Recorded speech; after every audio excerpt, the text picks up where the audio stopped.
Good evening, Mr. Prime Minister, ladies and gentlemen. First of all, I'd like to wish all of you a very happy SG50. Yay. I'm really glad to have been a part of the nation's celebration of our Golden Jubilee. Just 2 weeks ago, I was at NDP, and now here I am, attending my very first National Day rally. So needless to say, I'm feeling pretty great. Yeah. Thank you. And now, more importantly, I'd like to thank you, sir, Mr. Prime Minister, and all of you present for allowing me this opportunity to do something I wasn't able to do in the earlier part of this year, when our beloved Mr. Lee Kuan Yew passed away and left all of us quite shocked and bereaved.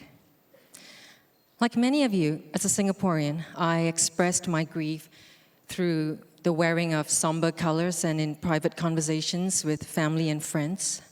But as a singer, I felt compelled to pay a tribute to the late Mr. Lee through something I do best, which is through a song.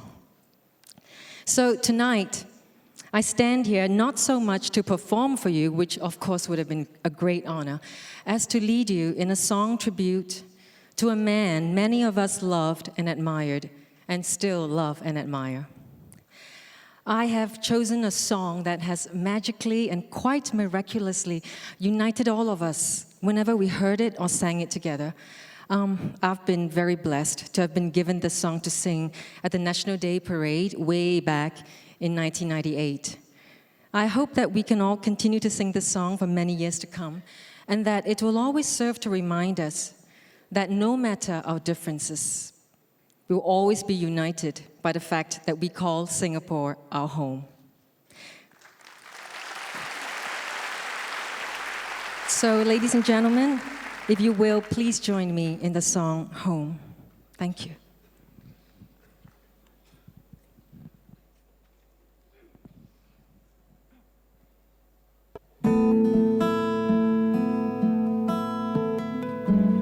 This one is for LKY.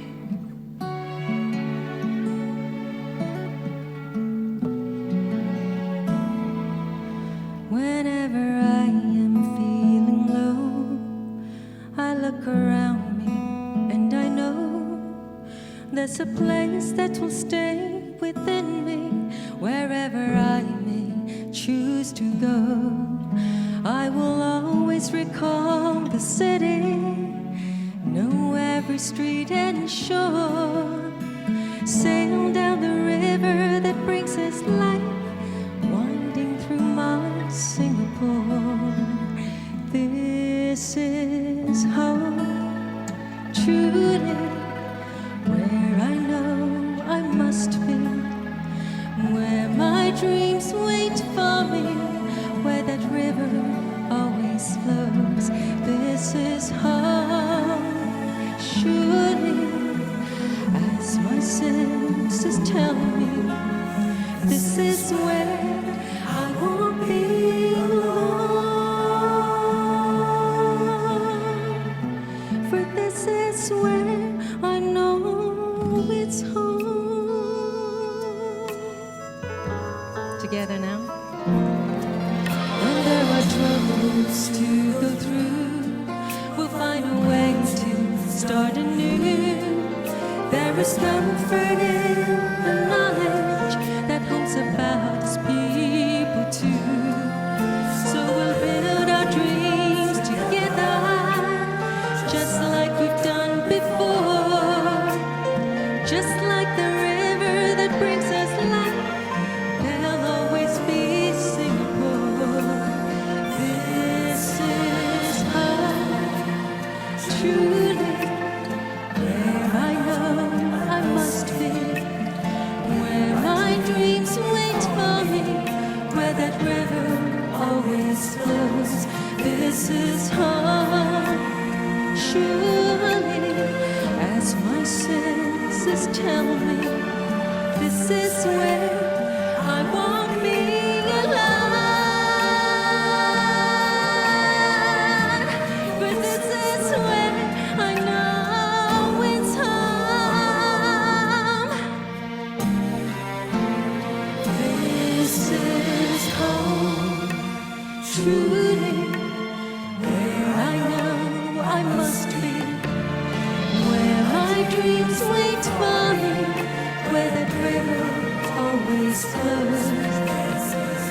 This is hard, as my senses tell me. This is where I want me alive. But this is where I know it's home. For this is where I know it's home. For this is where I know I'm home.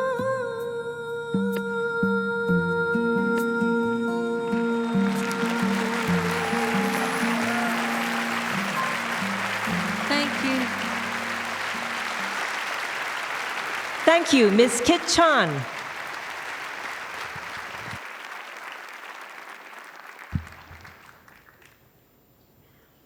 And now, ladies and gentlemen, the Prime Minister.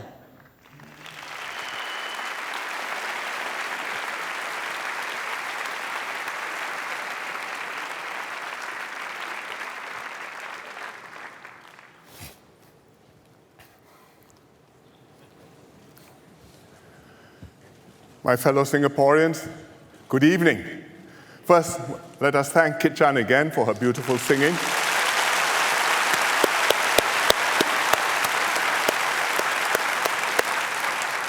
And also for dedicating her song to Mr. Lee Kuan Yew.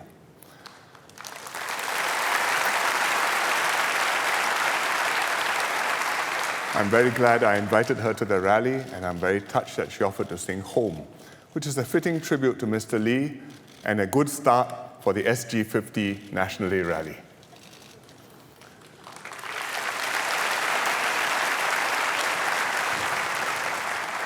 Two weeks ago, on the 9th of August, we celebrated our Golden Jubilee with a parade at the Padang. For everyone who took part at the Padang, at the floating platform, around the bay, watching at home or overseas, that night was something special to remember. It wasn't just a birthday bash. We were celebrating something far greater. First of all, we celebrated our resolve to defend ourselves and to survive over the last 50 years. We started out at independence with only 2 infantry battalions in a rough neighborhood. But our pioneers were determined to defend ourselves. We built up the SAF. Within 4 years, we paraded a few of our units on National Day in 1969. Overhead, we had 1 Hunter aircraft and 1 Alouette helicopter flying the Singapore flag. In the mobile column, we had 18 AMX-13 tanks, which were appearing in public for the first time. And Major Gulai Chun was the second in command. Singaporeans cheered. Everyone understood what it meant. And it wasn't just Singaporeans who took note. 50 years later, our pioneer servicemen kicked off the SG50 Vintage Parade.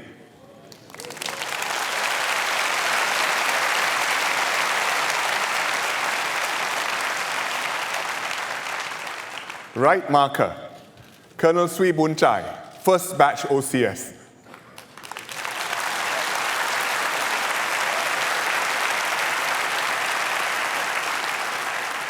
Marching with him, Captain Hong Seng Mak, the legendary RSM, Tiger Hong.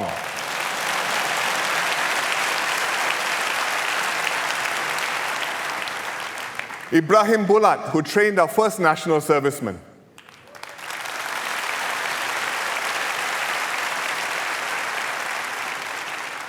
John Norfolk and K.S. Rajan, our pioneer pilots.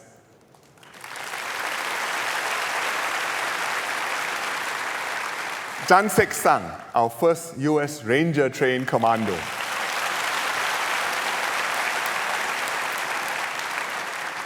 Still wearing a red beret.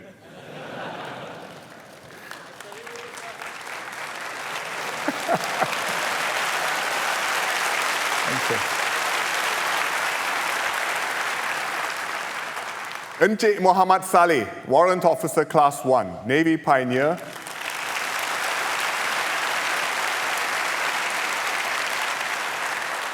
Who was one of the oldest participants, 77 years young.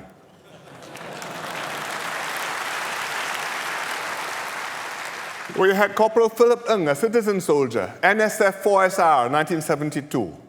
NS Man 61 SR, 10 years, 1974 to 1984. Now MINDEF Reserve, still marching.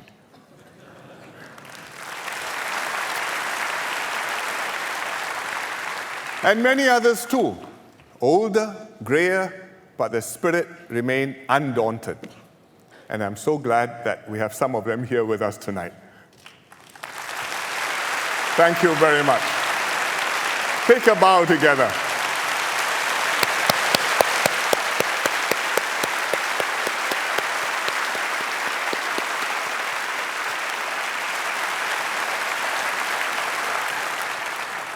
Above us, instead of one hunter fighter, we had 20 F-16s flying across the Padang, forming the number 50, 50. A Chinook helicopter flew the flag, escorted by 2 Apaches. And Colonel Goh Lai Chun, now retired, was once again the 2IC of the mobile column, this time on a Leopard tank. That's him. Behind Lai Chun, 178 vehicles rolled past the City Hall steps. Tanks, artillery, AA missile launchers, special ops vehicles, hazmat vehicles. And completing the mobile column, we had 9 vehicles carrying 9 families. They were the pioneers who had served in the SAF and the home team. And they were on parade with their children who are presently serving, and in 2 cases, with their grandchildren too. And here we have a family.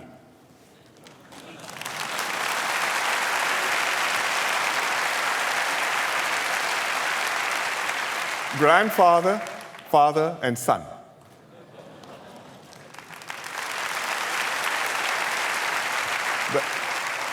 The son is Corporal Tajul Isfahan, 22 years old, who joined SCDF full-time 3 months ago. The father is Senior Warrant Officer Muhammad Azlan, who is 48 years old, who is an SCDF Marine Command Specialist. And the grandfather, Mr. Slamet, 78 years old.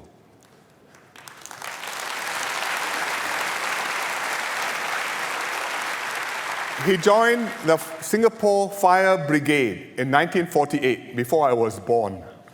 I think before most of you were born. He was involved in many major fire and rescue incidents. The Bukit Ho Swee fire in 1961, the Robertson's department store fire in 1972, Hotel New World in 1986. 3 generations saluting the nation, and we saluted them back.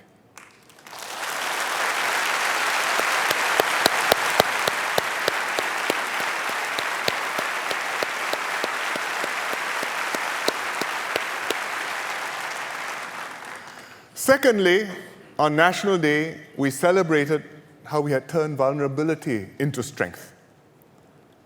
We started off no hinterland and a weak economy. We depended on our entrepot trade, but our neighbors were building their own ports and sought to bypass us. Our workers were unskilled and anxious about their future, but we determined to make the world our hinterland. And the tripartite partners work together, work hard to create the best workforce in the world. The government, the employers, and the unions. We work together.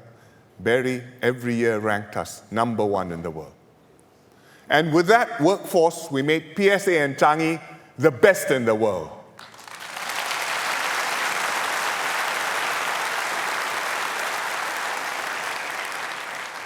We were a poor third world country. People lived in cramped and squalid slums, no modern sanitation, no utilities. But we built HDB flats to house all of us. and made Singapore a first world metropolis and our beautiful home. Nearly all our water came from Johor. And every now and again, when an issue arose with Malaysia, some crazy politician would threaten to turn off the tap to get us in line. But we didn't die of thirst. We cleaned up our rivers, we dammed them up to become reservoirs. We built Marina Barrage and turned Marina Bay into Marina Reservoir. Our whole island became a catchment area. We invented new water. And on National Day 2002, we toasted our success. Huata!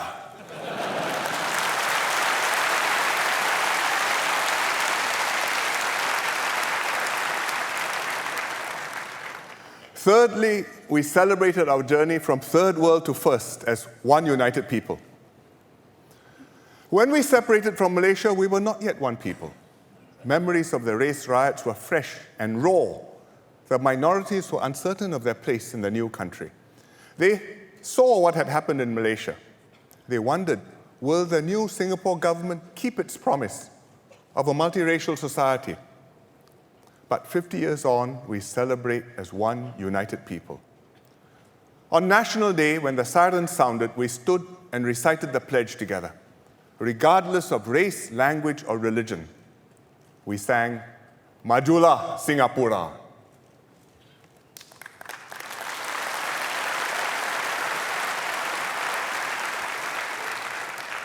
What an exhilarating journey these 50 years have been.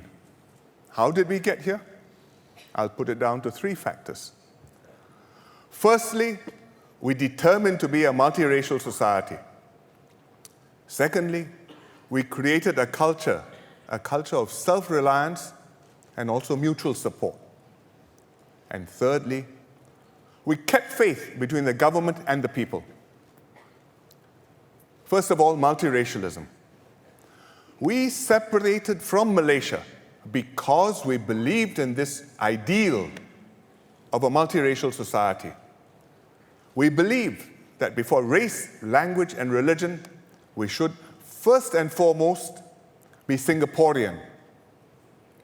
That was the fundamental reason for our foundation as a country. So we came down hard on chauvinists and racial extremists. We built HDB estates where all the different races lived and mingled together. There are no segregated ghettos in Singapore. We made English our working language, and gradually all our schools shifted to teaching in English. We created GRCs so that minorities would always be represented in Parliament.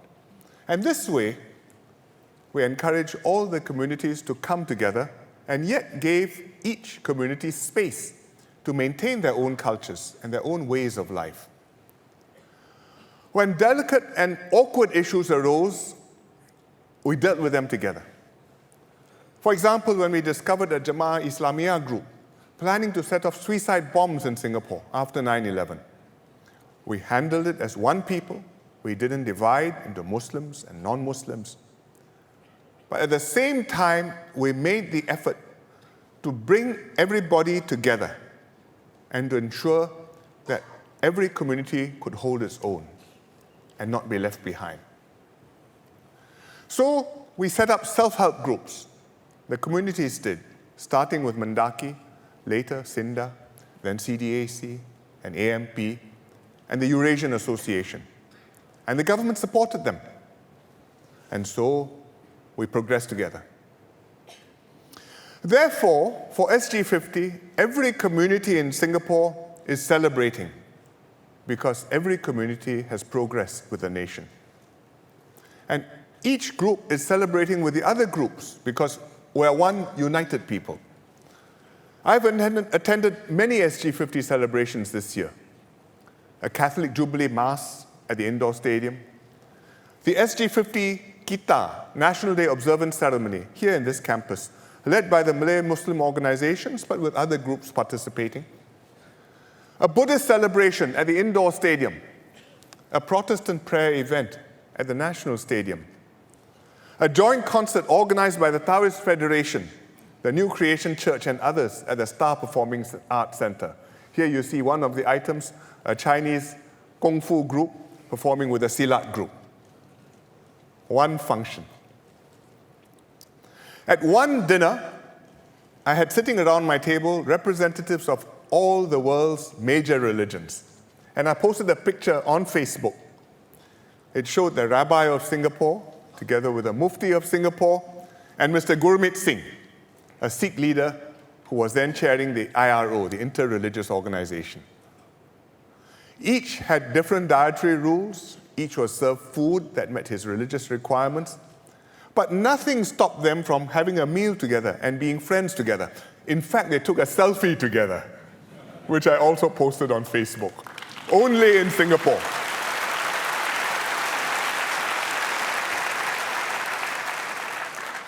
Some people may think that racial and religious harmony is not a problem anymore and that I'm making too much about this. But they would be wrong. Race and religion are always sensitive matters, especially for us. And in some ways, today, more complex and difficult to handle than 20 years ago. Because religiosity has gone up. Many societies, people are taking their religion more seriously. Happens in developed countries like US, Britain, Australia, Germany, where you see racial and religious tensions. Happens in Singapore too. Not tensions, but people taking religion more seriously. And everywhere, people exposed and vulnerable to extremist ideologies, like the jihadist ideology of ISIS. We are a multiracial and multi-religious society, and we are always at risk of deep fault lines opening up. And we must never take our present happy state of affairs for granted. The second factor of our success, after multiracialism, is our culture of self-reliance and mutual support. We knew right from the start that to strike out and blaze a path on our own, everyone had to pull their weight and be counted. We couldn't afford free riders. And that's why Mr. Lee Kuan Yew exhorted us over and over again to become a rugged society.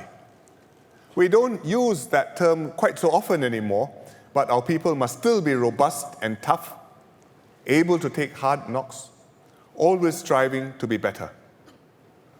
No one owes us a living, and we have to make our own way forward in the world. But a rugged society doesn't mean every man for himself. We are strong, even though we are small, because we are strong together. The ethos of our society is quite clear. If you work hard, you should do well. And that's good for you, and we should cheer you and celebrate it. But at the same time, if you do well, we expect you to help others. And everyone has to work together so that we succeed as one Team Singapore. And we've got to inculcate this ethos in our young people too. And that's why we encourage our children to play sports, to experience losing and winning together. That's why we send them on adventure learning and character education. To OBS, Outward Bound School in Pulau Ubin, and also on overseas expeditions, so that they can toughen themselves up and learn to work with one another as a team. When I was in Sec 4, my principal sent me to OBS. The experience made a deep impression on me. Nowadays, students have many more opportunities to go for adventure learning, here and also abroad. Tanjong Katong Primary School had a very successful program, the Omega Challenge. It's been going on for 7 years. The students who've been have testified to how much they benefited from it. Tragically, on their most recent expedition to climb Mount Kinabalu, the Omega Challenge group was caught in an earthquake. 7 students, 2 teachers, and a guide died. We all mourned them and grieved with their families. We held a National Day of Remembrance. It will take us a long time to get over this tragedy. But life goes on, and it's important that we move on.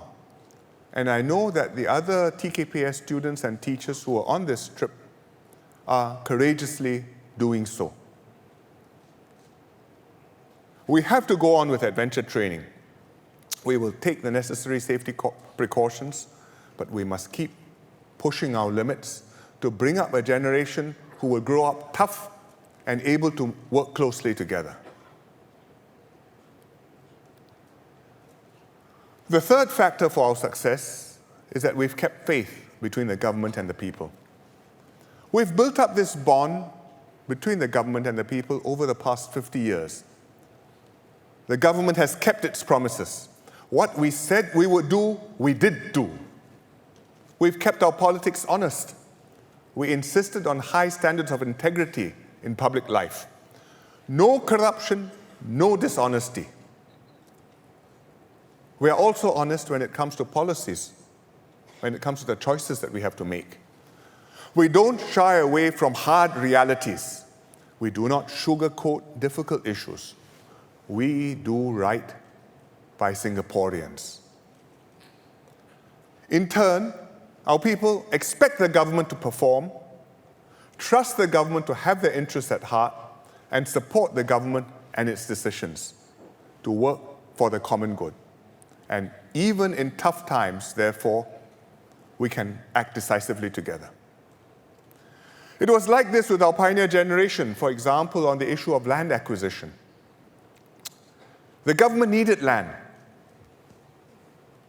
to build HDB new towns around the island to house our people, to build industrial estates like Jurong to create jobs for our people, later on to build the MRT network to move people around.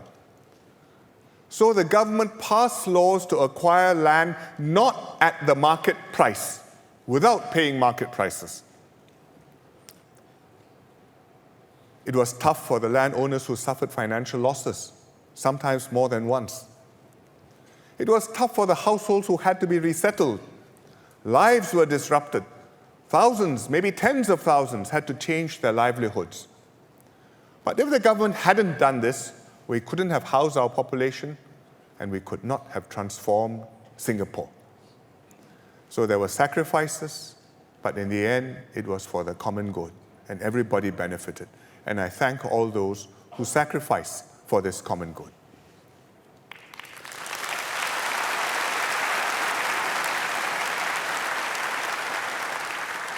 Even in recent times, we've had to do tough things together.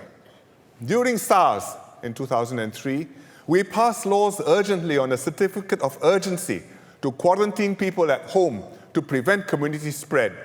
And we'll ring you up and ask you to turn up on your camera to show that you're still there.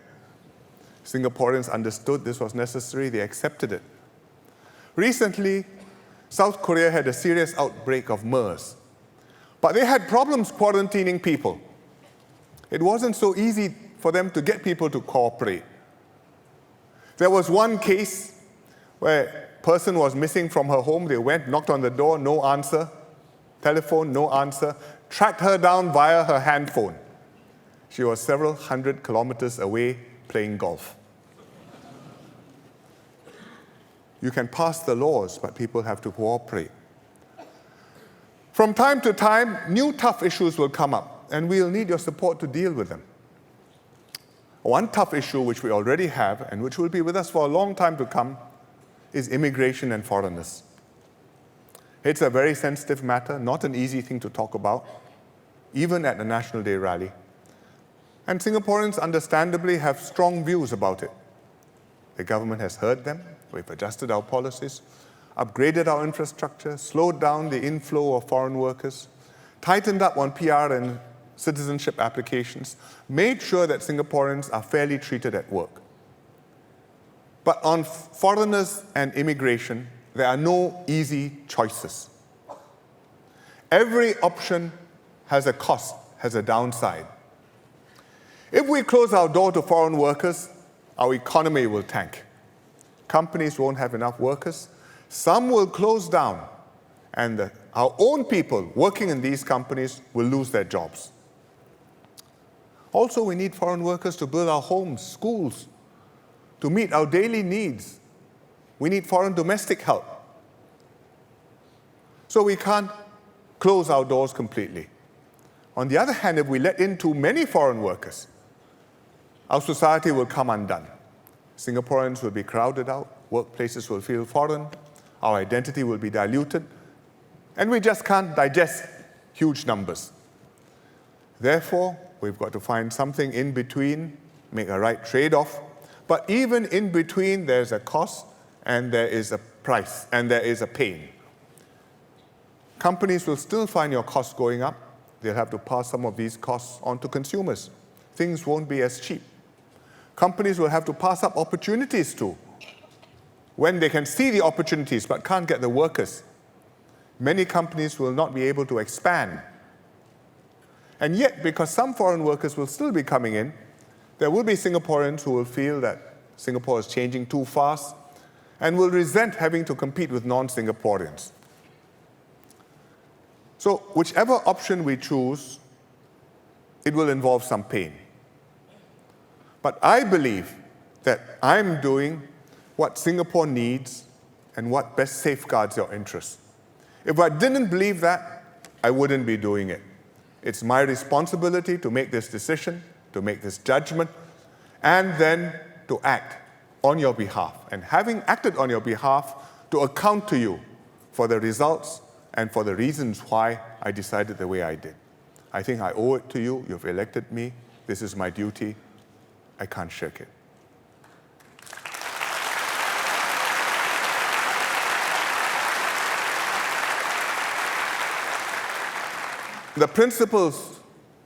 These principles have brought us here. Multiracialism, self-reliance and mutual support, keeping faith between the government and people. These principles have made us special. They are not so easy to do, easy to say, not so easy to do. Very few countries have got it right. But by and large, we've got it right. And Singapore has to stay special. Because if we are just a dull little spot on the map, a smudge, we are going to count for nothing. We have to be a shining red dot. If we are soft and flabby, we are going to be eaten up. We have to be rugged. We have to have that steel in us. If we are divided, whether along racial lines or class lines, we can't survive. We have to stand as one united people. We have to progress together.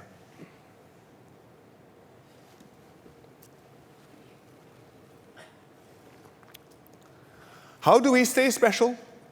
First, we have to be alive to our external environment. That's a fundamental reality for a little red dot. We'll always be a small country in Southeast Asia. This is an exciting place to be, but also a rather dangerous place to live.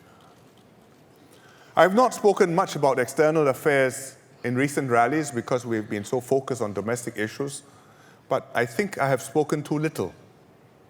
Because big things are happening around us, and they are bound to affect us, and unless we keep track of events and stay on top of developments, we may be overwhelmed. We have good relations with our neighbors, much better than 50 years ago, and our neighbors have done well, and we've prospered with them. But it may not always be like this. Even in the next 10 years, we can't be sure.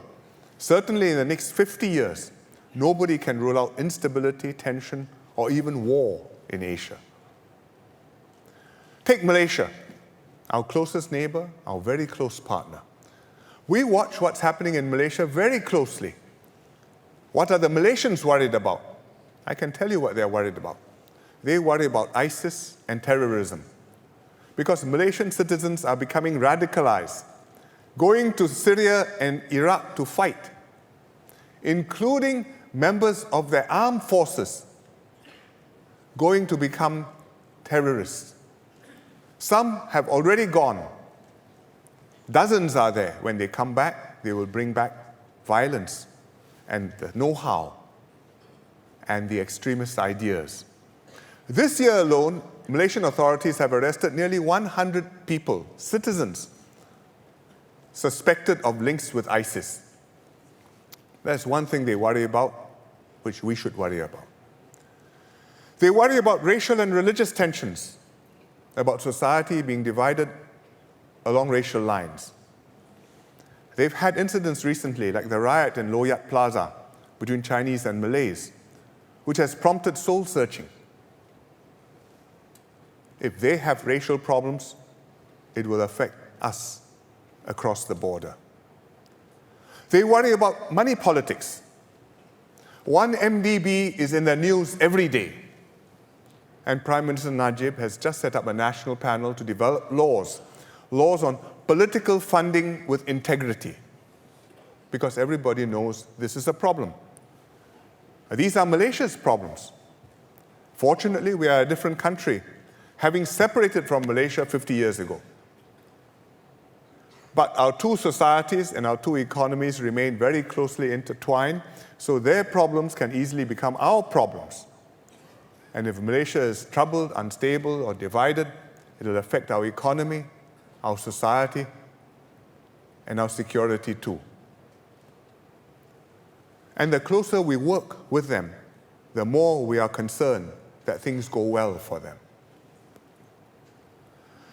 Indonesia is also important to us. It's the biggest country in Southeast Asia. It sets the tone for the whole region. When Indonesia is stable, all its neighbors benefit. If Indonesia is in a state of flux, Southeast Asia will be affected, as it was during confrontation. We've enjoyed good relations with Indonesia for many years, with President Suharto since 1970s, then with President SBY over the last decade, and now I look forward to continuing these good relations with President Jokowi. But Indonesia is a big and complex country, and there are different views within Indonesia about its neighbors. And one common Indonesian view about Singapore is that we are a small neighbor enjoying undeserved success at their expense. I told you in my Chinese speech just now of one Indonesian official who explained this mindset to us, but I give you another example here. On our National Day, just recently on the 9th of August, one Indonesian newspaper published an overview of the relationship between them and us. And they quoted a senior Indonesian politician, what he said about the haze. And he said, "I would only consider apologizing for the haze if Singapore and Malaysia are thankful for the oxygen from Indonesian forests for 11 months each year." So you know where you stand, and please know your place in the world. Don't get uppity. This may not reflect the Indonesian government's view, but we have to take note of it. It's a deep-seated mindset that the little red dot should know its place in the world. And this mindset will not disappear for a long time. I once met a group of Indonesian journalists. We invite them to our National Day to understand us and to write about us. So they asked me the usual questions which Indonesian journalists ask us about smuggling, about money laundering, about sand, about us taking advantage, so on. I gave them explanations. At the end of it all, they were persuaded. Then they said to me, "Do you feel discouraged that you keep on explaining and at the end we keep on writing the same thing?" I said, "No, I am not discouraged at all. I'm quite used to it." But I think that that's a fundamental reality and it is not going to change for a very long time to come. We also have to watch relations between the major powers in the region. We are friends with all the major powers, with America, with China, with Japan, all three. And people are amazed that we can be friends with all three, and they ask, how is this possible? And, well, we tell them, it's just good luck. But partly, it's also because of adroit diplomacy, because we have good officers in MFA. But we have been lucky. We've been lucky that the big powers have been at peace with one another. And so we don't have to choose sides with one against the other. But will it be so easy to maintain this happy state of affairs in future? Will the stars always be so neatly aligned? What if the relations among the powers sour up or hot up? There could be a miscalculation, there could be a mishap, there could be a misunderstanding. If American and Chinese airplanes collide over the South China Sea, or Japanese and Chinese ships clash near the Diaoyutao or Senkaku Islands, then tensions will go up. Countries will press us to take sides. You are either with us or against us. Which are you? We will have to decide which are we. Not so easy to decide. And these are imponderables and risks which we have to be aware of, and which Ms. Lee Kuan Yew was very concerned that Singaporeans may not be adequately aware of, and wanted to speak about even into his extreme old age. It was that important to him. And it is, in fact, that important to us. We've been able to maintain our security and our standing in the world because we have a strong SAF, so others don't fool around with us. Because our economy is successful, so others find it worthwhile to cooperate with us. Because we have good diplomats and good leaders who talk sense, command respect, and can defend our interests abroad.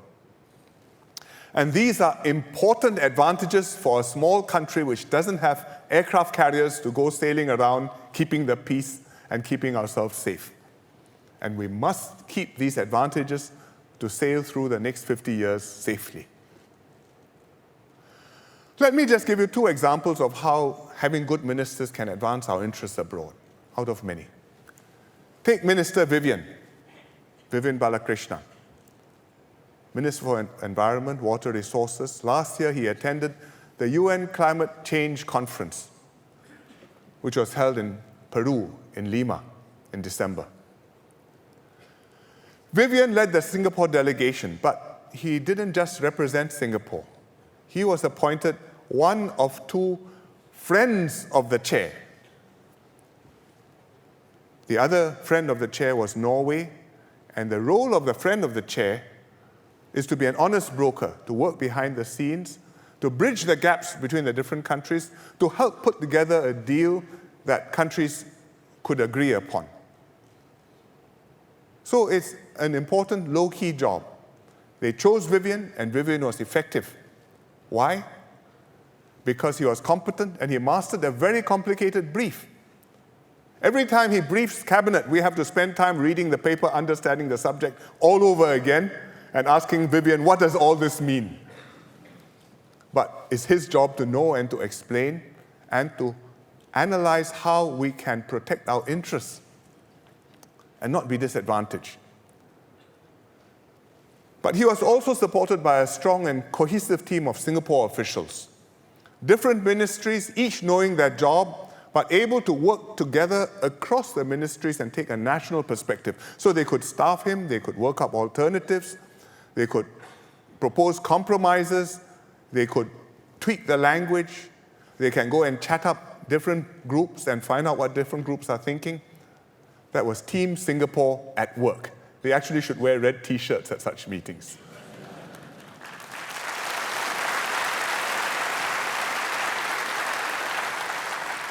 Vivian and Team Singapore helped the Lima conference to reach a successful outcome. They had to overrun. I think they went on for another 36 hours. But in the end, there was a positive agreement. And in the process, the agreement also protected and advanced Singapore's interests. That's one example.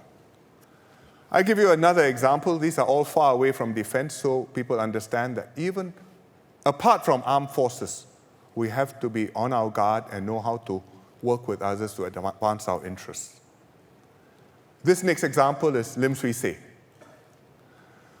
Swee Say attends the ILO conference in Geneva every year, International Labour Organization. He used to go as SecGen NTUC. Now he goes as Minister for Labour, Minister for Manpower. This year he went in June. The Director General of ILO hosted a conference dinner.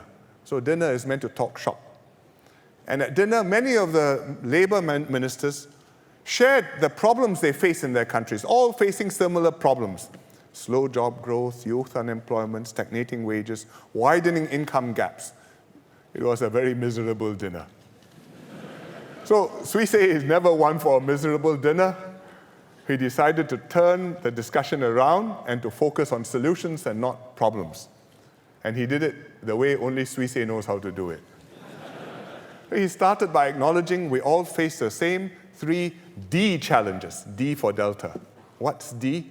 Jobs deficit, skills deficit, quality deficit. So 3 Ds. So everybody nodded, says yes.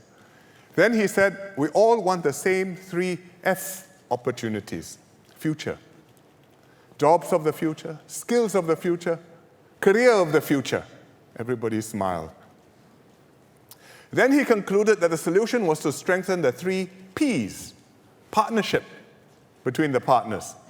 Partners, government, unions, employers. And he shared about Singapore's unique tripartite approach and sold a little bit of koyok for us. So when Swee Say had finished, the mood in the room had lifted and everyone was discussing solutions and not moping. And the Director General rounded up the discussion and proposed 3 cheers for Singapore.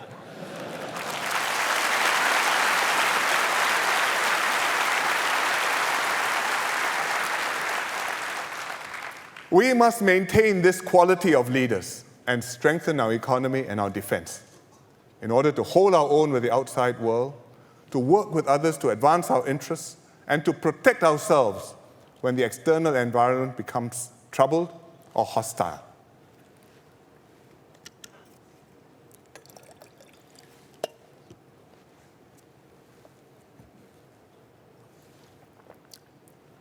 The next thing we must do to continue being special is to keep on improving our education, not just in schools, but also lifelong learning. Because education enables our people to be self-reliant. Because our workers and students must stay ahead of globalization and technology. Last year, I explained Skills Future, which provides Singaporeans with opportunities to develop to their full potential, whatever their starting point may be. Since then, we've made some progress. For example, we have a Skills Future Earn and Learn program. It gives fresh ITE and poly graduates a head start in their careers. They can earn a full-time salary, at the same time learn new skills, and then upgrade to higher jobs. We've created the Skills Future Credit. So every Singaporean aged 25 and above will have initially $500 of credit in the account to spend on training programs throughout life. And from time to time, we will top up that credit. Tonight, I will tell you about another thing we're doing, which has to do with SIT, the Singapore Institute of Technology. SIT provides applied learning pathways for students who prefer more hands-on learning. SIT awards its own degrees. It also awards degrees in collaboration with respected overseas partners. For example, TUM, the Technical University of Munich, or CIA, the Culinary Institute of America. It teaches you to cook, not to spy. Or DigiPen Institute of Technology, one of the top institutions for animation, computer engineering, and game design. SIT is expanding its intake so it can take in more poly students, more mature students. This year, 2,000 students already. Within 5 years' time, by 2020, 3,500 students. I visited SIT a few months ago at their campus at Dover Road.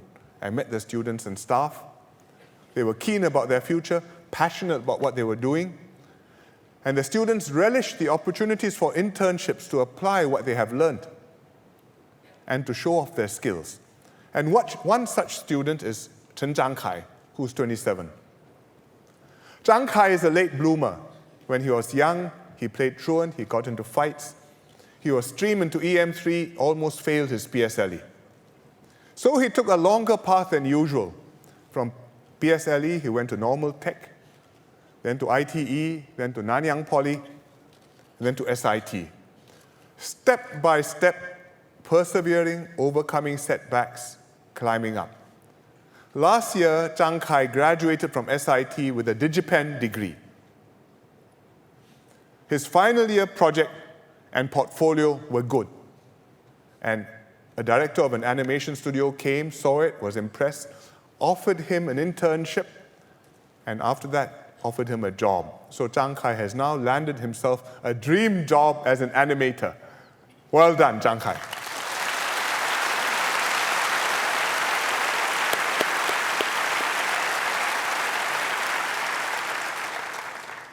Skills Future will produce more success stories like Zhang Kai. There are always opportunities, no matter where you are, to upgrade and do better. SIT's main campus is at Dover Road, with branch campuses in all the polytechnics. So we will bring all these branch campuses together and build one new centralized campus for SIT. And the new campus will be in Punggol.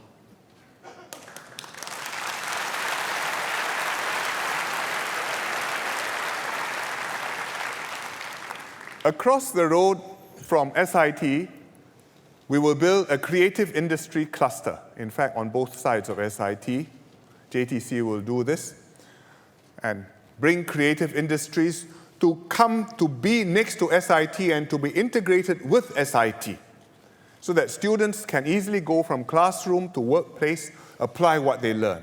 And companies can easily go to SIT and get help if they need some new idea or some problem solved. SIT will also be integrated into Punggol downtown and HDB's upcoming North Shore district. And the community will share SIT's facilities, the classrooms, the workshops, the multi-purpose hall. So we've talked about Punggol 21. We have Punggol 21 plus. With SIT, it will be Punggol 21 A plus.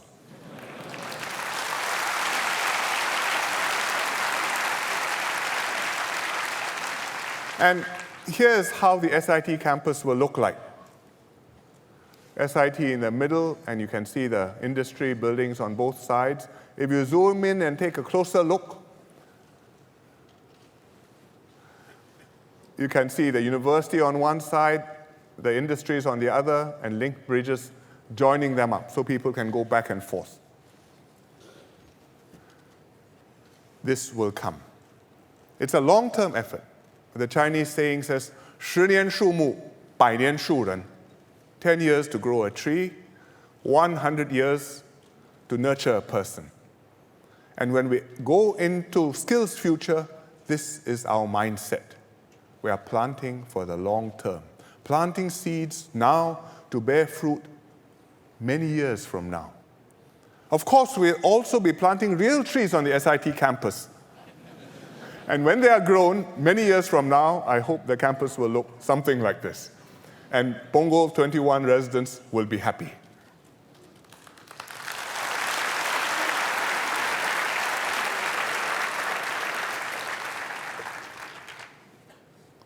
While Skills Future creates more opportunities for Singaporeans, we'll continue to make sure that no one is left behind. There's an African saying which says, if you want to go fast, go alone. If you want to go far, go together. For the last 50 years, we've gone together and we've gone far. And that's what we must do for the next 50 years. HDB housing is one important way we make sure that we go together. We started the HDB home ownership program in the 1960s, and it's been a tremendous success. Today, more than 90% of HDB households own their flats. We are a nation of homeowners, and we've achieved something unique for our people. Home ownership and no ghettos or slums anywhere in Singapore. There's a true story about an IMF economist who visited Singapore, Indian economist. His name is Sudip.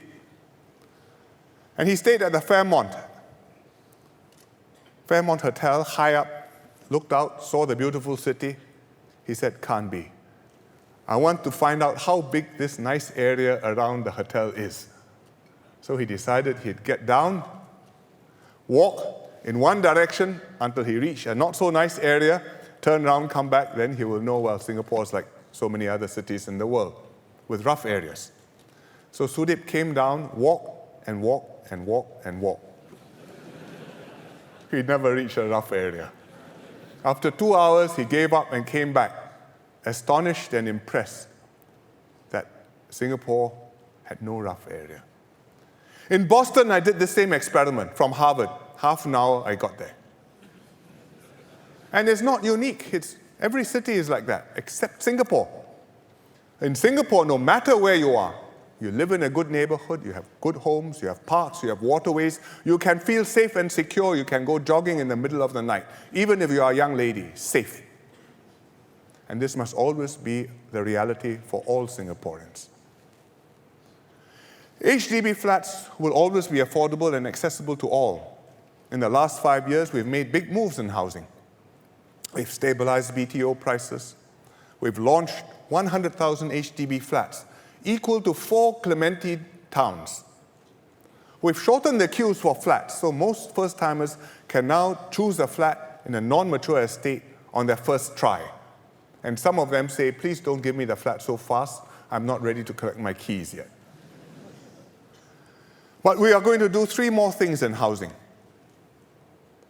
First, for the higher-end households, we will make more Singaporeans eligible to buy HDB flats and ECs.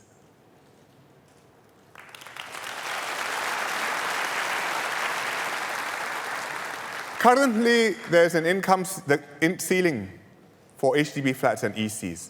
HDB flats ceiling 10,000, ECs ceiling 12,000. We last raised this 4 years ago. Since then, incomes have gone up further.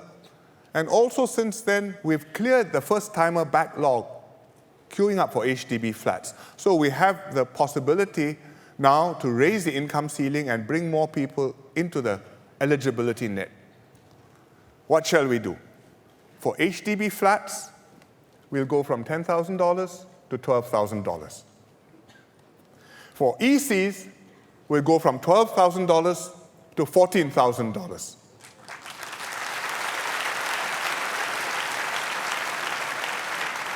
And this way, more households can buy HDB flats and ECs. Secondly, we will help middle and lower income households who are buying their first home, first-timers. We will make HDB flats more affordable for them. We have a complicated system of HDB grants. If you are buying a house, you know the details, but the gist of it is they are weighted towards those who earn less. So if your income is, the less you earn, the more generous our grants. The more you earn, you may still be eligible for an HDB flat, but I think you can pay for a bit more of it yourself. So we will enhance our grants, which help the lower and the middle income households buy flats. The way we do that is we have the Special CPF Housing Grant, which is called the SHG, Special CPF Housing Grant. We will extend the SHG to cover more households. Right now, the SHG has an income ceiling, which is $6,500. And that's half of all households. And we'll raise this ceiling to $8,500, so that 2/3 of households will qualify for the SHG. We will also increase the amount of the SHG, because currently the maximum amount is $20,000, and we will double that to $40,000.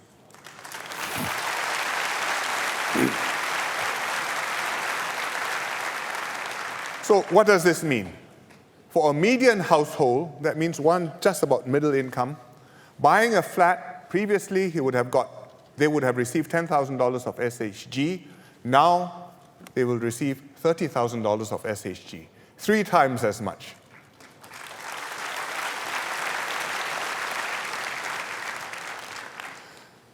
The third thing we'll do is to help those in rental flats, to help them to own their flat.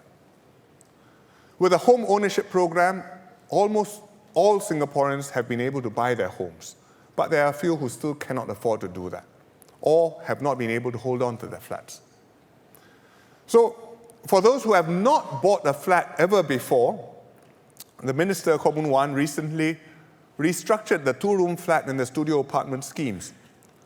And after the restructuring, I think that will help. It's more flexible. It'll be easier for people to buy their first flat, a 2-room flat. Also, now that we are doubling the maximum SHG, which I just told you about, that will make 2-room flats even more affordable. How much more affordable? Last time when I was an HDB agent, I told you that if you earn $1,000 a month, you can buy a 2-room flat. Now with these latest changes, even if you earn below $1,000, but you are holding a stable job and you contribute to CPF regularly, you can still afford to have a 2-room flat. Come to your housing agent at your MPS and we will work out the details.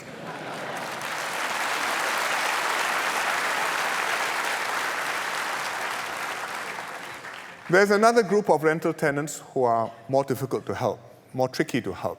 And these are the ones who have bought a flat before, sold it, and now they are back in a rental unit. They've already benefited from previous HDB subsidies. So the government can't just give them another grant to buy another flat. Otherwise, there's no end, and it wouldn't be fair to others. So these households find it particularly difficult to afford another flat. Also, these households often have many different problems: jobs, relationships, children's education, sometimes drugs. And their housing problem is a result of their other problems. It's not a house being an issue, but because their lives are not in order, so the house is a consequence of the mess. I'm very concerned about the future of this group, because without help, they may be permanently out of reach of getting a flat of their own. And they'll be trapped in poverty, and their children will be affected. And you perpetuate the cycle into the next generation. So we've studied this problem at length.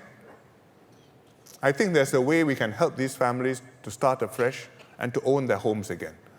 And we've got a scheme to do this, which we will call the Fresh Start Housing Scheme. What will the Fresh Start Housing Scheme do? It will help second-timer rental households own a two-room flat. The flat will have a shorter lease.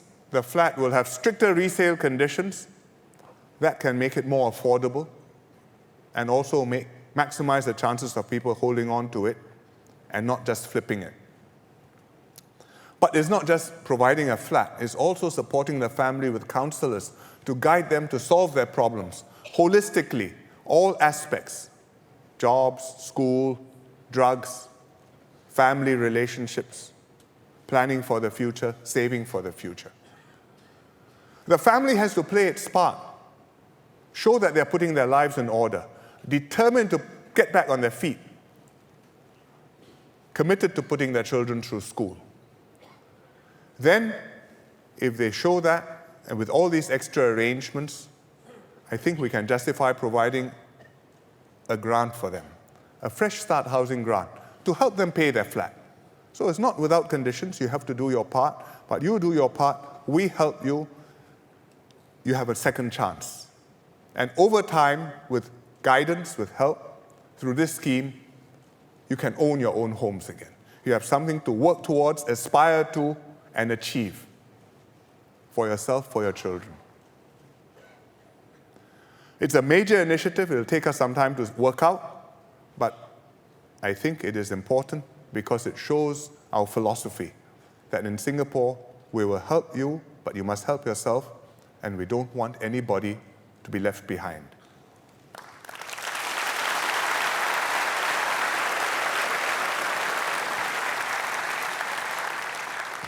Finally, we have to manage our population issues well, because whether our population is young or old, growing or shrinking, that determines how our society, our outlook, our confidence will be. I will speak about two groups tonight, the seniors and the families and babies. Let me start with the seniors. The elderly will always have a place in Singapore. We honor them because they brought us here, they brought us up, and they will always have something to contribute to Singapore. That's why we made the Pioneer Generation package, to express our gratitude to the pioneers who contributed so much to building today's Singapore. Having made the package, we made an extra effort. We sent PG ambassadors to every home to visit pioneers at home, chat with them, understand their needs, explain to them how they can personally benefit from the PGP. And in the process of talking to them, we learned many heartwarming stories. And we collected them all in a nice book, which we launched last month. It's titled, Their Past, a Present for Our Future. Quite a clever title.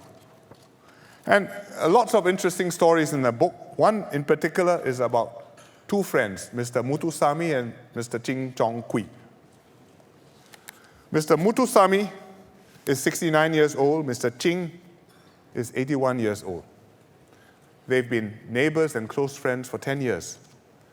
Muthu lost his leg long ago in a traffic accident.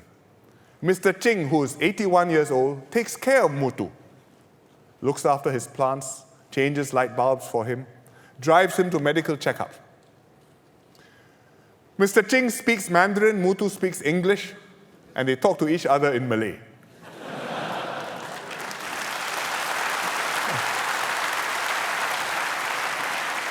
And that's the kampong spirit for you.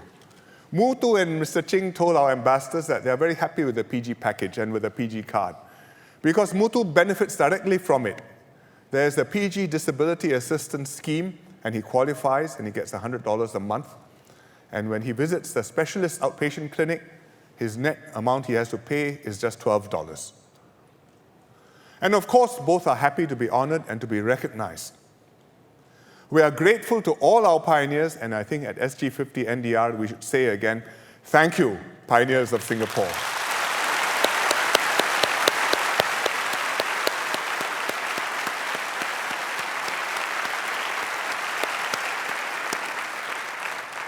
The senior citizens, I know what you are thinking, who are not quite as old as the PG, you are also very much on our minds. So when we did the PG package, we also did a special package of MediSave top-ups for those who are slightly younger, didn't quite qualify like me. But I think what many seniors really want isn't a package, but to age well. Gan Kim Yong leads the Ministerial Committee on Aging, and he will announce an action plan soon, which we hope will make Singapore a model for successful aging, handling this problem. Let me give you just one sneak peek from his plan tonight. Many people who are in their 60s want to work longer. They say, if I sit at home and do nothing, I will go gaga. Furthermore, my wife will tell me to go and do something about it. So we raised the re-employment age to 65 3 years ago, and the unions and the workers were very happy. I think the employers have accepted it, they are adjusting to it, and starting to benefit from it. It's still too early to judge, but so far it seems to be working well. From the workers' point of view, 65 may be too early to stop work. Workers want us to raise the re-employment age, and they want to keep working for as long as they are healthy. And I hear this every time I attend a union function, and I reply, yes, I agree fully, we will do it. We have to choose the right time to do it because we want to make sure that the employers have the practical arrangements and you can make a contribution at your company and you will not be a burden to the company. Otherwise, it's not sustainable. But we have been working at this problem. The tripartite partners have been discussing this, and I'm happy to tell you that they have reached an agreement. And the agreement is that we will pass legislation to raise the re-employment age from 65 to 67.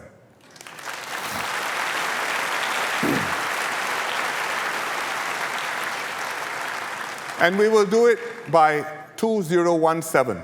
In other words, after the coming election.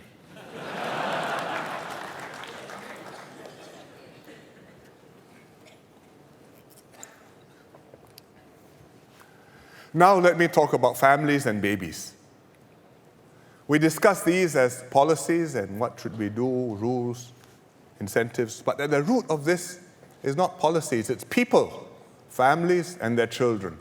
Our families are what make life meaningful for many of us, and our children are what will ensure that Singapore will have a future.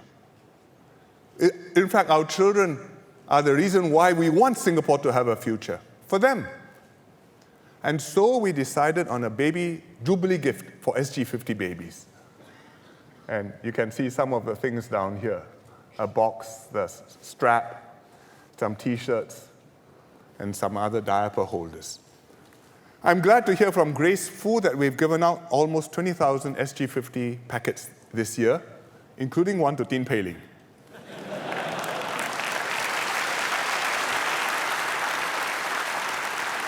So when I go around and I see parents with a red sling, I will ask them, wow, SG50 baby, congratulations, how many months old? And then, when is the next one coming? In fact, I have been trying to find a family which has 2 Jubilee babies. It's possible. And finally, I came across one.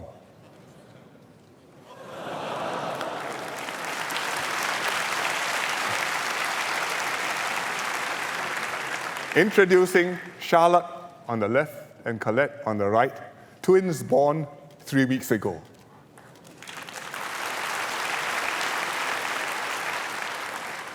I hope couples continue to have many babies after SG50, but I know it's a serious decision. It's hard work.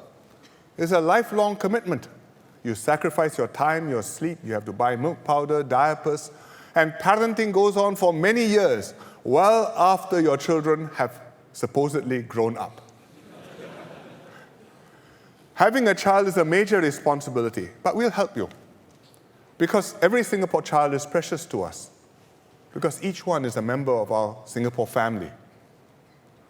So when I speak about families at the rally, I always try to do something to make it easier for parents to have babies. Not just practical help, but also signals to change mindsets and attitudes.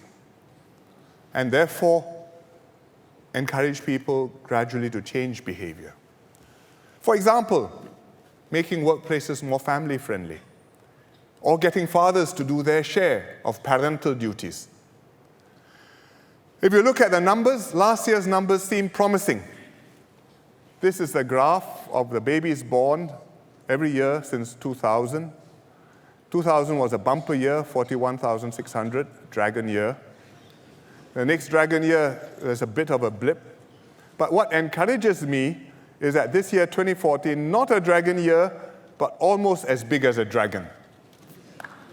And if you look back, it's almost 10 years since we've had that many babies in 1 year. So it's not bad. And I expect this year we'll have about the same number as 2014. On National Day this year, we had a record number of babies born, 129. 9th August babies.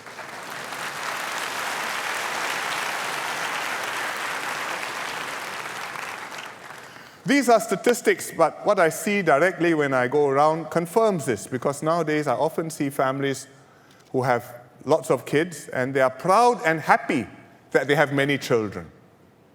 And they tell me that they have many children. On the Jubilee weekend, I met the Go family at the new Tze Yuan Hawker Centre. I went to see the hawker food, but I got a bonus. I saw some babies as well. So I started off noticing this SG50 baby. Then I counted the sister, 1, brother, 1, another brother, 1, 2, 3, 4, 5 kids in one Go family. Father was not there. I said, where's the father? Father queuing up for food. So talk to the father. He works in the SAF. Mother is a homemaker. And they are enjoying family life. It's good.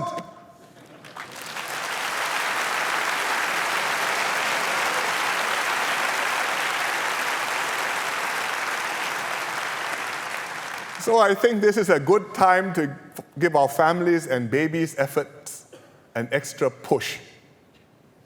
And we'll push in 4 ways. First, we'll help couples to live closer to their parents. In the old days, we used to have extended families, and everybody would be under one roof. It can be complicated, but it's also a strength. Now people live in nuclear families, but many couples still want to stay with their parents or near their parents. Or parents often will want to stay with or near their married children, so that the grandparents can enjoy their grandkids, and the adult children can help to look after the old folks as they age. HDB already has various schemes to support this.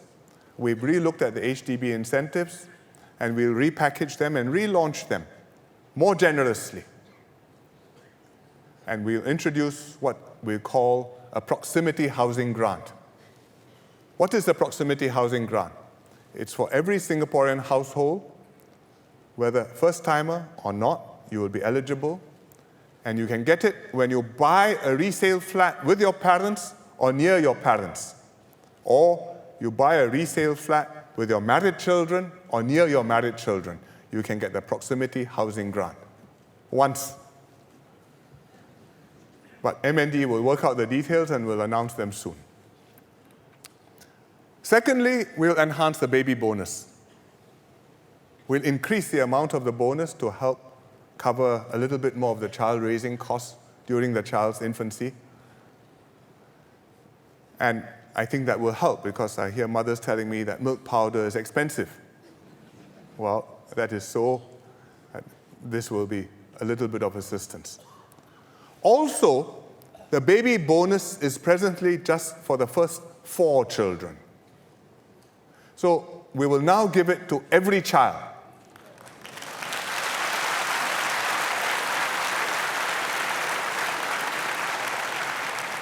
And this will provide support to parents, more support to parents with larger families, and also reflects our attitude that every child is valued in Singapore. Thirdly, MediSave. In Singapore, when a new baby is born, you don't just get a birth certificate, you also get a CPF MediSave account.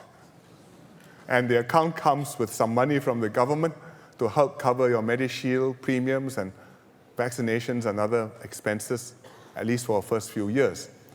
And this is called the MediSave Grant for Newborns. So we will increase the MediSave Grant for newborns. We will make it enough to cover MediShield life premiums until you're 21 years old, and also help with other healthcare expenses, such as recommended vaccinations. Because until 21, really the burden is on your parents. After 21, we presume you will be looking after yourself. And this will give your parents greater peace of mind. Fourthly, paternity leave. Fathers play a very important role bringing up children. You have to do your part. If it's just the mother's responsibility to care for and raise your children, I think the mother will decide enough is enough. Right now, fathers get 1 week of paternity leave. I think fathers can do more. So we will add 1 more week of paternity leave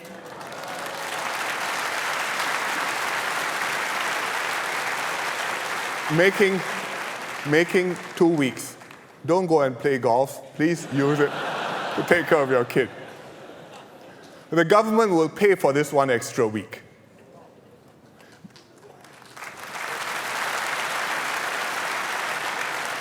But we will implement this, but the companies have to agree to give the leave. So we will not force the companies for a start. We will implement this on a voluntary basis to give the companies, to give employers time to adjust. And then after a few years, we'll look at the position again. Of course, the public service, the civil service, will volunteer straight away.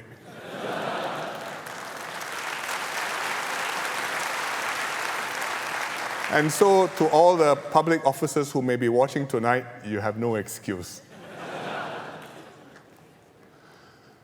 The baby bonus, the MediSave grant, and the paternity leave changes will apply with effect from the 1st of January.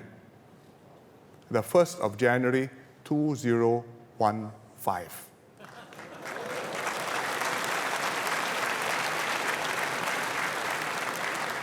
Because this is a Jubilee year, I think we should give all the Jubilee babies this little hong bao.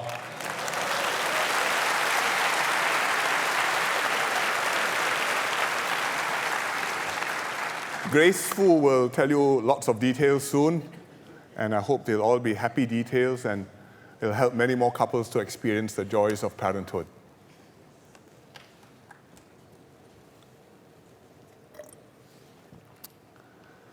For Singapore to continue to do well, we must have that resolve to defend this land. We must have that will to make Singapore endure and to prevail. And we must stand as one united people, regardless of race, language, or religion. After 50 years, this faith, this sense of togetherness and purpose is stronger than before. The Singapore spirit ignites when we celebrate our successes together. When our athletes made us proud at the SEA Games, like Shanti Pereira, who won our first sprint gold in 42 years.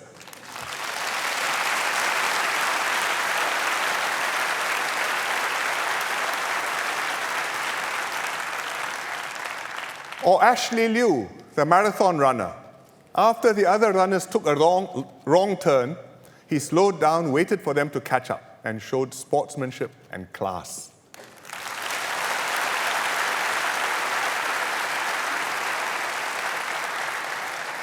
The Singapore spirit shines when we help one another in times of need. When we were beset by severe haze in 2013, many people came forward to distribute masks and help the less able. When a man was run over by a truck recently, people rushed forward to push the truck, lift it up, help the man out. After a bomb exploded in Bangkok last week, Singaporeans living in Bangkok contacted the embassy to offer help. Our spirit shone brightest when Mr. Lee Hsien Loong passed away. Hundreds of thousands lined up day and night to pay their respects at Parliament House and at many community tribute sites. Mr. Lee's passing brought out so much in us. People queued patiently, they let children and seniors through. Businesses provided free chairs and refreshments to those queuing up. Volunteers helped out, distributing umbrellas, food, drinks. And when the gun carriage carried Mr. Lee on his final journey from Parliament House to the UCC, the University Cultural Centre, tens of thousands lined the streets. And then it started to rain. What would we do? Everyone stayed put. It was like the 1968 National Day Parade, when it poured on the parade after it had formed up. The funeral procession started on time into the pouring rain. I was deeply moved to see the crowds stand their ground, paying their last respects to Mr. Lee. Teardrops and raindrops fell together. For all of us, this was a historic moment shared as one Singapore family. We were mourning Mr. Lee's passing, but also affirming what he stood for and celebrating what he had achieved. That day, something changed in us. Our shared moment of sorrow bonded us. Now we don't have to struggle to find words to define the Singapore spirit or to say what being Singaporean is. Now we know that we are Singaporean.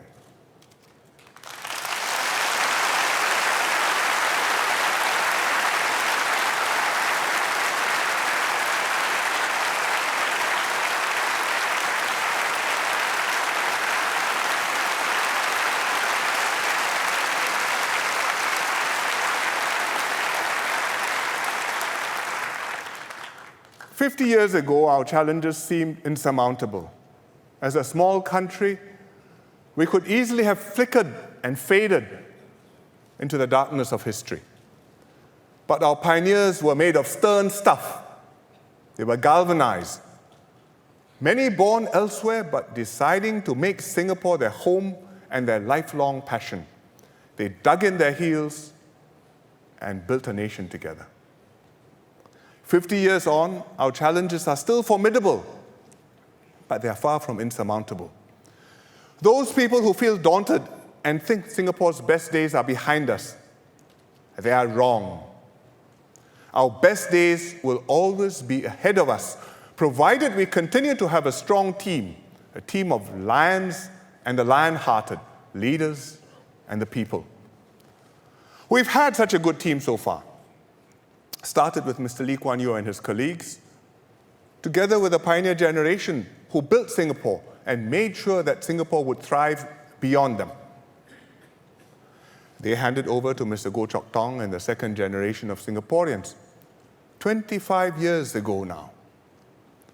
Our generation inherited Singapore from them, and together we took Singapore further forward to reach SG50.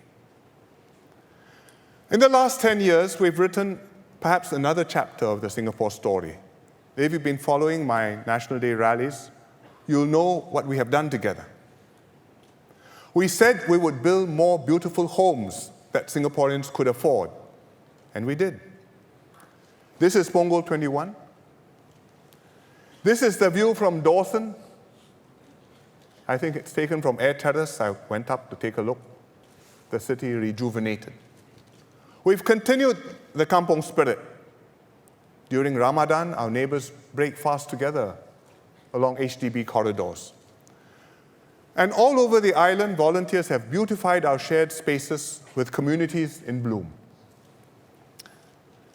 We said we would strengthen our safety nets, and we did. We introduced workfare, silver support, ComCare. We built new hospitals.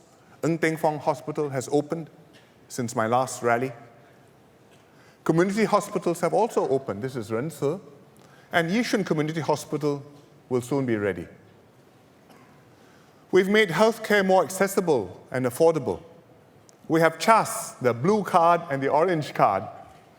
And we have the PG card. With MediShield Life, Singaporeans have lifelong healthcare coverage. We help each other too, going door to door, delivering milk and food, milk powder and food to needy families. Seniors have kept active, exercising to stay fit and healthy as they age. And if you think these exercises are not quite challenging enough, you can try to do these exercises.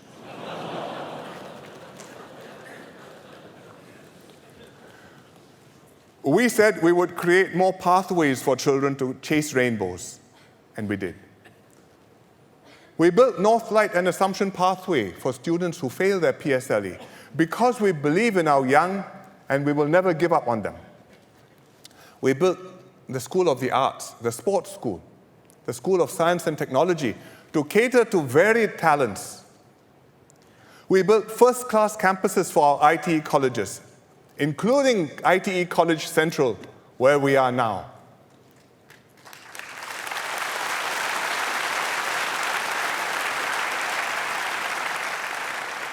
We built new universities, SUTD, SIT, UNISIM. If they were not first-class institutions, Cheng Long wouldn't have given us these beautiful old Chinese buildings to be part of SUTD. But we are special, and we will keep it so. We said that we would transform our city, and we did. Changi Airport is upgrading. Project Jewel, T4 and T5 are coming up. The gardens by the bay are an iconic and popular attraction. We have beautiful park connectors and ABC waterways, like Bishan Ang Mo Kio Park. I took Prime Minister Tony Abbott there, the Australian PM, to show him how Singaporeans live and the natural environment that we all enjoy. I think it's worth showing off Bishan Ang Mo Kio Park.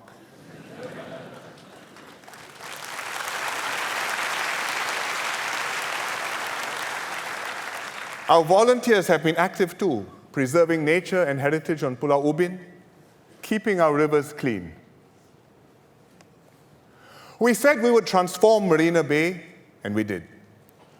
This was Marina Bay 2005, with Marina South still empty land. And at my rally that year, I promised you that in our Jubilee year, by our Jubilee year, Marina Bay would be special. And this is Marina Bay today.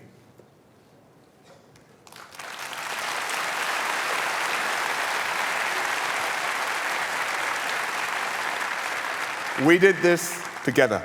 We had a vision, we believed in it, and together we realized our dreams. In the last 10 years, we built on what we inherited. We put brick on brick, we climbed step by step, we kept Singapore special, delivered results for Singaporeans. How did we do that? Mr. Lee and his team planned beyond their terms, beyond their lifetimes.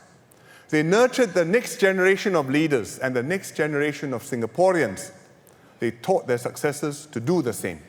And this is what my team and I have sought to do for the last 10 years.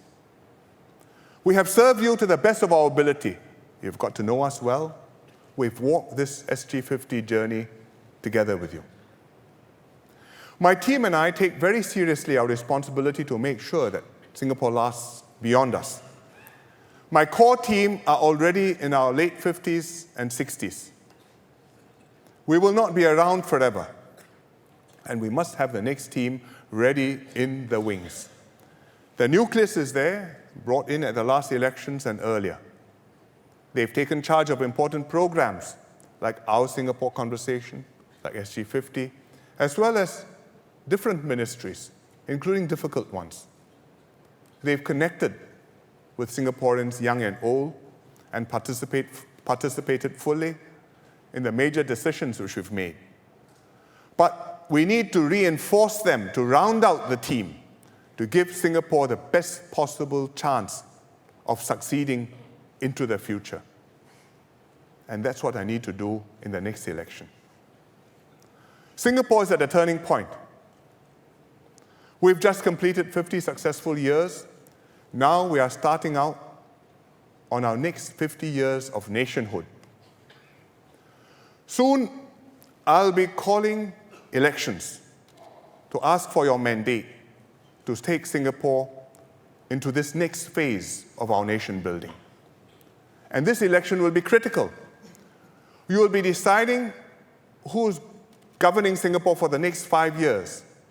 But much more than that, you will be choosing the team who will be working with you for the next 15, 20 years.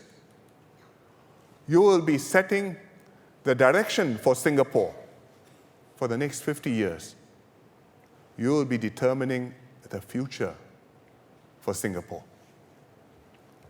What will this future be? Will Singapore become an ordinary country with intractable problems? Slow, even negative growth, overspending, heavy burdens for our children, gridlock government, unable to act? So many examples around the world. Or will Singapore always stay special for our children? A multiracial society strengthened by diversity, not splintered by divisions. A rugged society where everyone strives to do his best, but looks out for his fellow men. A people who live up to our song, one people, one nation, one Singapore. If you are proud of what we have achieved together, if you support what we want to do ahead, the future that we are building, then please support me, please support my team. Because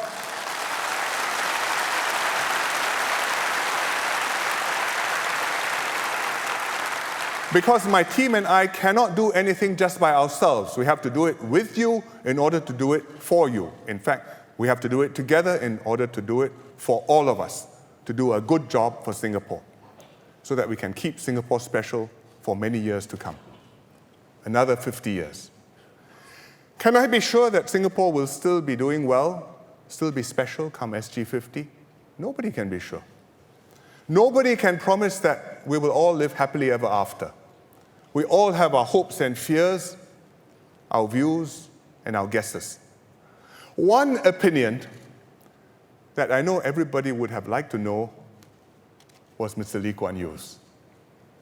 He's gone now, but some friends did ask him this question not too long ago.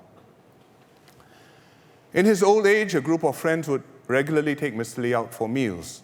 The conversation would flow and Mr. Lee would get a chance to see a different bit of the Singapore that he had built. The last time they had dinner together was in January this year, shortly before he was taken to hospital. After Mr. Lee died, one of the friends wrote to me describing what happened. Let me read her letter. As it was the start of 2015, we talked at length about the celebrations for SG50. We took turns to encourage Mr. Lee to attend as many SG50 events as possible. Actually, we hoped he would be there for the SG50 National Day Parade. Mr. Lee listened to our exhortations, but stopped short of saying yes to our suggestions. At each of our gatherings, it had become a tradition to ask Mr. Lee, will there be a Singapore many years from now? Once, Mr. Lee said, maybe. On another, Mr. Lee said, yes, if there is no corruption. This was classic Mr. Lee, ever believing in Singapore, yet ever cognizant that there will always be work to be done, that we should never take things for granted. Continuing with our tradition, and in the spirit of SG50, that evening we asked him, will there be a Singapore 50 years from now? Mr. Lee's answer took us all by surprise. That evening, for the first time, Mr. Lee said, of course there will be, even better.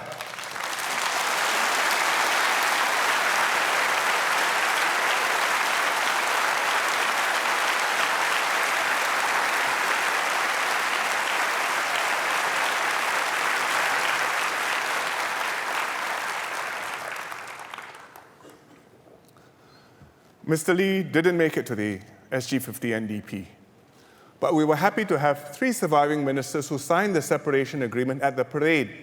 Encik Osman Wok, who is here with us this evening, and Mr. Ong Pang Boon, and Mr. Jack Yun Tong.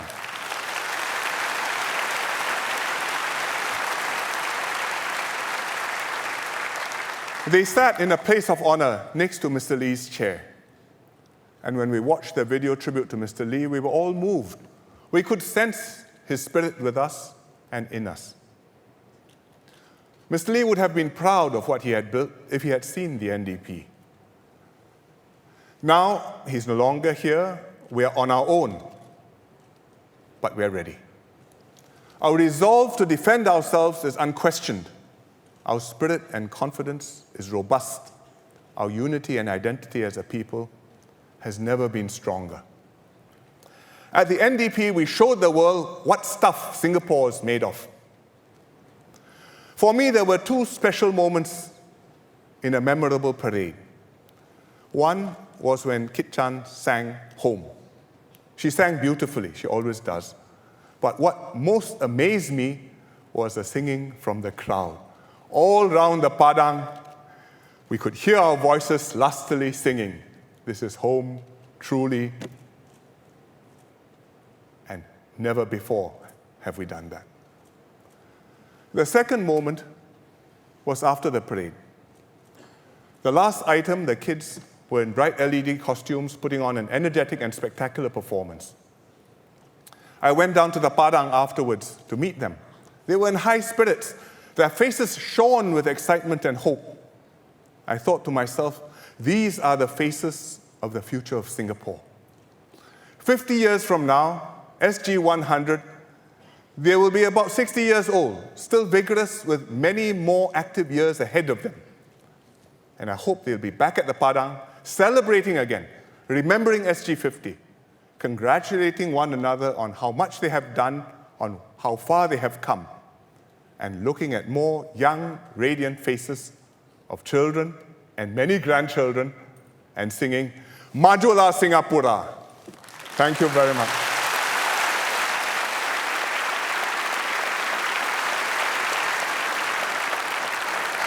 Thank you.